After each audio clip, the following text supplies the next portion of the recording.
آپ نے کہا کہ وہ باہر جب آئیں گے تو ہوگا، لیکن باہر کب آئیں گے؟ جو مقدمات ہیں ان کی تعداد کتنی ہے؟ بشریٰ بی بی تو سلمان صفدر صاحب جو ان کے وکیل ہیں سر، انہوں نے سلمان صفدر صاحب ہمارے ساتھ ہیں، ان سے بات کرتے ہیں کہ آج فرد جرم عائد نہیں ہو سکی. جی آج توشہ خانہ 2 میں. سلمان صاحب السلام علیکم. جی السلام علیکم شامی صاحب. آج یعنی کہ فرد جرم عائد نہیں ہو سکی، معاملہ آگے چلا گیا. دیکھیں، میں سب سے پہلے تو یہ توشہ خانہ جس کو ہم 2 کیس کہتے ہیں، توشہ خانہ اس سے پہلے 1 بھی پروسیکیوٹ ہو چکا ہے، وہ نیب نے پروسیکیوٹ کیا. اس میں دونوں میاں بیوی کی 14 سال کی سزا ہو گئی. اس کے بعد اس سے پہلے آپ کو معلوم ہے ای سی پی نے بھی پروسیکیوشن کی توشہ خانہ کیس میں، جس میں عمران خان صاحب کو 3 سال کی سزا ہو گئی. ایک ایف آئی اے کی بھی پروسیکیوشن جو ہے یہ اب چوتھی پروسیکیوشن ہے. سب سے پہلی پروسیکیوشن ای سی پی نے کر دی، دوسری پروسیکیوشن نیب نے کر دی، تیسری پروسیکیوشن ایک تھانے نے کر دی، اور اب چوتھی پروسیکیوشن فیڈرل انویسٹیگیٹنگ ایجنسی کہتی ہے کہ ہم کیوں پیچھے رہے، ہم نے بھی اس پر ہاتھ سیدھا کرنا ہے توشہ خانہ پہ. تو یہ توشہ خانہ 1 جو ہے اس کی سزا تو ختم نہیں ہو سکی، ہو چکی اپیل میں. توشہ خانہ 1 کی سزا معطل ہوئی ہے، کنوکشن برقرار ہے، جس میں اسلام آباد ہائی کورٹ کا ڈویژنل بینچ آنے والے ہفتے میں اس کی سماعت کرے گا. انہوں نے ایک آپشن دی تھی کہ آپ اس کو اگر ریمانڈ کروانا چاہیں تو کروا لیں، مگر اس سے پہلے بھی آپ کو معلوم ہے عدت نکاح کے کیس میں بھی آپشن دی گئی ریمانڈ کروانے کی، سائفر میں بھی آپشن دی گئی، جو کہ قابل قبول آپشن نہیں تھی. تو اس کو رد کرتے ہوئے میرٹس پر جو ہے ایکویٹل ان کیسز کا ہوا. تو توشہ خانہ 1 جو ہے وہ اپنے میرٹ پر ہی ہوگا. آج جو آپ کا سوال تھا، تو توشہ خانہ 2 جو ہے یعنی وہ بھی الجھا ہوا ہے، اور اس کے اندر بھی مختلف یعنی پروسیکیوشن کے مختلف انداز ہیں اور مختلف فورمز ہیں.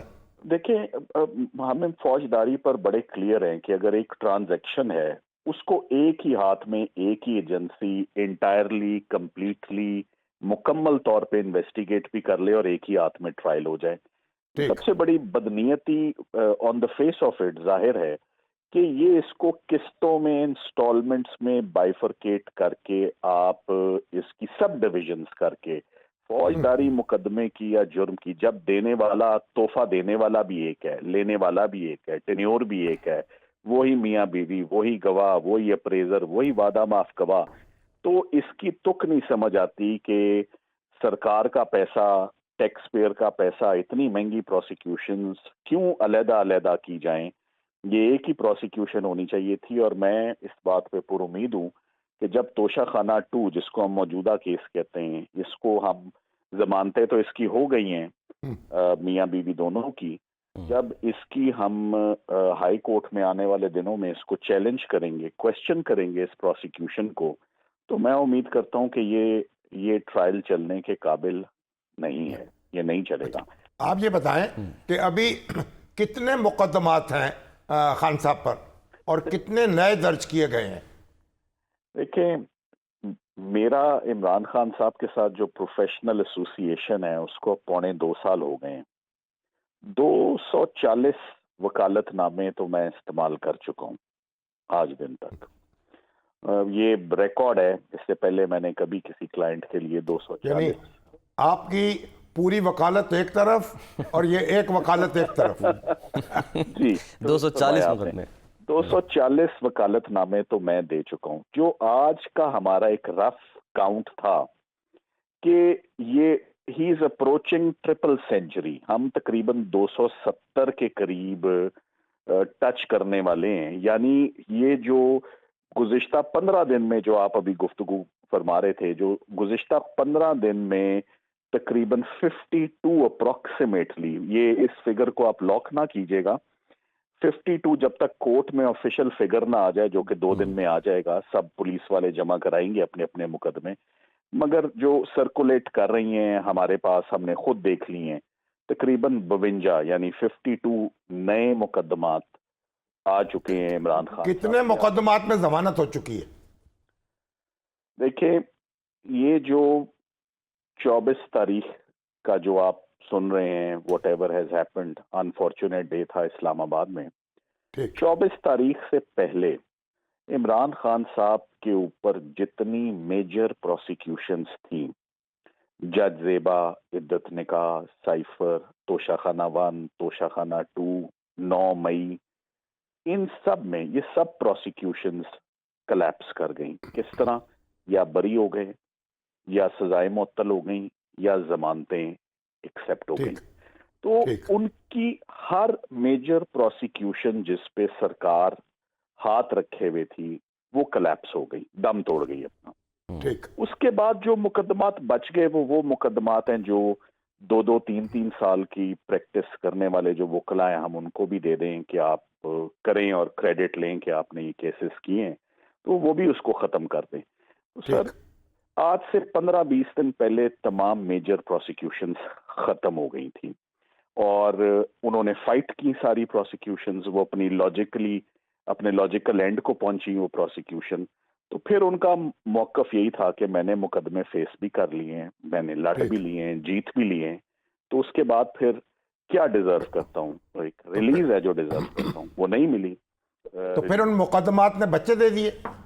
ایسے ہی ہوا ہے جی. اور میں آپ کو بتاؤں، اگر آپ مجھ سے پوچھیں، جیسے آج میں نے اور کل بھی میری 2 ملاقاتیں ہوئی ہیں، کل ہوئی ہے، ایک آج ہوئی ہے. تو اگر جب عمران خان صاحب کو میں ان مقدمات کے متعلق وہ مجھ سے پوچھ رہے تھے کہ بتائیں نئے کتنے ہیں، تو ان مقدمات پر نہ وہ مسکراتے نہیں ہیں، جب وہ سنتے ہیں تو صرف ایک زوردار کہکا مارتے ہیں.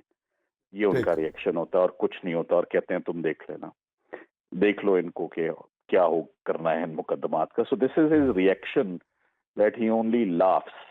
اسمائل اور چیز ہوتی ہے، وہ مسکراتے پہلے تھے، اب ہنستے ہیں. تو بس سر یہ ایک نئی صفایا جو پہلا پھیر لیا تھا، اب نئے مقدمات آ گئے ہیں. اب حکمت عملی اس پر دیکھتے ہیں کہ لیگل ٹیم کیا بناتی ہے. اچھا سر، تو یہ آپ نے کوئی ایسی درخواست دی ہائی کورٹ میں کہ سارے مقدمے یکجا کر کے ان کو اکٹھی ہی ہائی کورٹ ضمانت لے لے، جیسے کہ بھٹو صاحب کے دور میں ہوا چودھری ظہور کے مقدمات میں، کہ بالآخر ہائی کورٹ نے تنگ آ کر یہ حکم دیا کہ جو مقدمے درج ہو گئے ہیں ان میں بھی بیل، اور جو درج ہونے ہیں آئندہ ان میں بھی بیل، اور ان کی رہائی ممکن ہو سکی؟ تو ایسا کوئی حکم جو ہے جاری ہو سکتا ہے یا آپ نے درخواست دی ہے؟ مجھے آپ سے بات کر کے خوشی ہو رہی ہے. آپ نے تاریخ کا بھی مطالعہ کیا ہوا ہے اور کیس لاء کا بھی، اس کا بخوبی مجھے اندازہ ہو گیا. سر ایسے افسوس کی بات یہ ہے کہ یہ درخواست آج سے جون 2023 میں لاہور ہائی کورٹ کے لارجر بینچ کو ہم نے یہ درخواست دی، اور جون 2023 میں بھی لارجر بینچ کی درخواست کے لیے اسلام آباد ہائی کورٹ کی، کیونکہ یہی 2 جگہ تھی نا جہاں مین کیسز رجسٹر ہو رہے تھے. تو لاہور ہائی کورٹ کے تو 5 ججز اکٹھے ہو کے، جیسے وہ چودھری ظہور الہی والا کیسز میں تو ایک جج کے پین سے، ایک جج کے قلم سے انصاف ہو گیا، ادھر کچھ امید بن گئی تھی کہ 5 مل کے کر لیں گے انصاف، مگر وہ آج دن تک وہ فیصلہ ہی نہیں کبھی جاری ہوا. اچھا، اس کی سماعت ہی نہیں ہوئی؟ اس میں سماعت ہو گئی، ریزروڈ ہے سر، ریزروڈ ہے. فیصلہ محفوظ ہے؟ محفوظ ہے سر، کافی محفوظ ہے، کافی زیادہ محفوظ ہے. تو ابھی اب 1 سال اور 1.5 سال ہونے کو آ گیا، وہ ڈیسیجن نہیں آیا. اسی طرح اسلام آباد ہائی کورٹ نے، ہم نے وہاں بھی محفوظ ہے؟ وہاں بینچ ہی نہیں بنایا، 3 درخواستیں دے دیں، 1، 2 اور 3. انہوں نے مطلب یہ ہے کہ عدلیہ محفوظ ہو یا نہ ہو، درخواست گزار محفوظ ہو یا نہ ہو، فیصلے میں اس کا وکیل محفوظ ہو یا نہ ہو، فیصلے ماشاءاللہ محفوظ ہیں.